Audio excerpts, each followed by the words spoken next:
Alright, Conclave is a CW show. Not sure what I mean? Let me explain. Like many CW shows, Conclave opens with the death of a mentor/father figure, in this case, the Pope, the holiest of earthly father figures.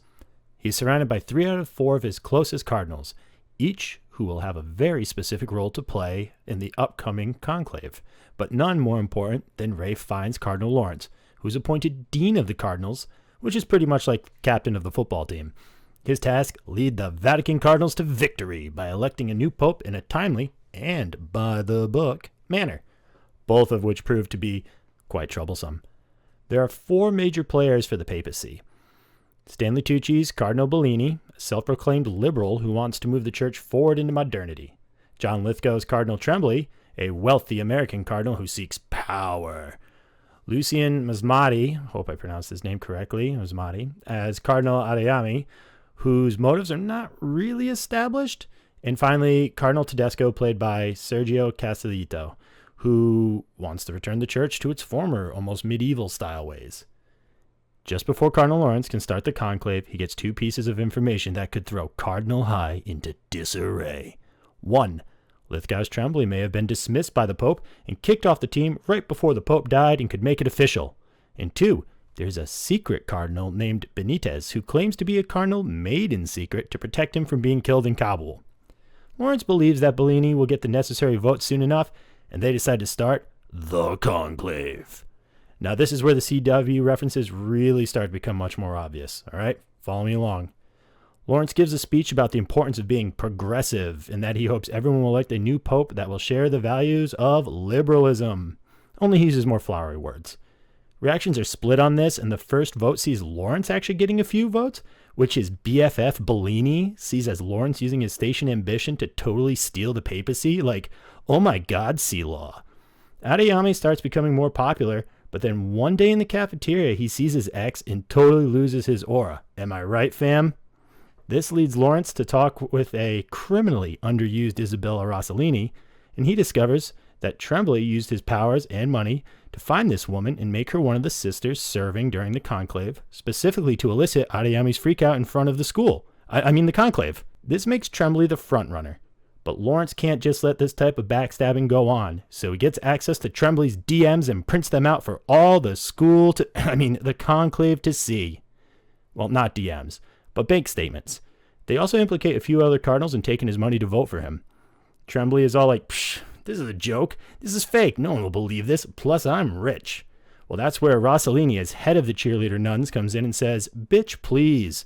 And Tremblay is left standing in the cafeteria exposed for the corrupter he is. It should be noted that actually at this point in the movie, I did lean over to my friend and I said, man, Cardinal High is rough. Lawrence starts to gain more fans, all the while saying that he doesn't want power. He just wants to graduate and move on from Cardinal High. But even the young Cardinal Benitez, wants Lawrence to be a dope pope, and it is either Lawrence the liberal or Tedesco the terrible. Well, as it turns out, there are actually terrorists actively bombing the Vatican during the background of this conclave, and one goes off right before the big game, the final vote. The cardinals huddle up, and Tedesco rants about being in a war, like a holy war. Benitez then explains that his work as a missionary in actual war has given him certain insights, and everyone is like, damn, the transfer cardinal's pretty sick. Lawrence is relieved that people are enamored with the new cardinal, and Benitez is elected pope. The end. Or is it? See, this is a CW show. And by that I mean a melodrama that has a mid-script being elevated by some truly Sigma performances. All right, I'll stop with that, the modern speech stuff. But the truth is that at about the halfway point, you kind of realize you're watching a very lame plot unfold, and it's being held up by great actors. With the early introduction of Cardinal Benitez, I'm really sorry, you are already thinking, what secret does this secret cardinal possess? Now, there are a few plot points I purposely skipped over, but I'll recap them now. Lawrence is initially a little wary of Benitez, and he has his aide-de-camp, or whatever the position is in the Vatican, do a little digging.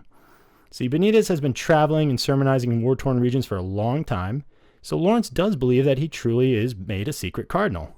There is a wrinkle, though, when his file reveals that the previous pope had used his personal bank account to buy Benitez a ticket so he could go to a specialty clinic, but Benitez never used the ticket, and Lawrence doesn't pry. However, once he is elected pope, Lawrence asks him what the clinic visit was supposed to be for, seeing as he's about to become the most famous man in the world. I'm sure you're already thinking, Derek said this is a CW show. There's a secret clinic with secret money involved. I wonder what this could be. And to be honest, you're not far off in your assumption. It turns out that Benitez had his pancreas removed when he was 30, and they discovered that he has, get this, also a uterus and ovaries. Correct. Benitez is intersex. Talk about a CW twist, am I right? So Lawrence is shocked by this and a little unsure of what to do, but like I said, it's a CW show, so of course he's convinced that this is fine. The church can surely weather this. Plus, he really wants to leave anyway, so it's really not his problem. But here's my thing. If the Vatican can find this out in a handful of days, how quickly will real journalists find this out? Right? What will the fallout be for the church? Quite frankly, the movie doesn't care about this, doesn't want to answer it. The Catholic Church has an intersex pope, and the world has healed. Cue credits. Told you it was a CW show. Oh, and one last thing. It just won a Golden Globe for Best Screenplay Motion Picture, so you can suck it, The Substance. Wait, Wild Robot wasn't even nominated? All right, that's it. I'm out.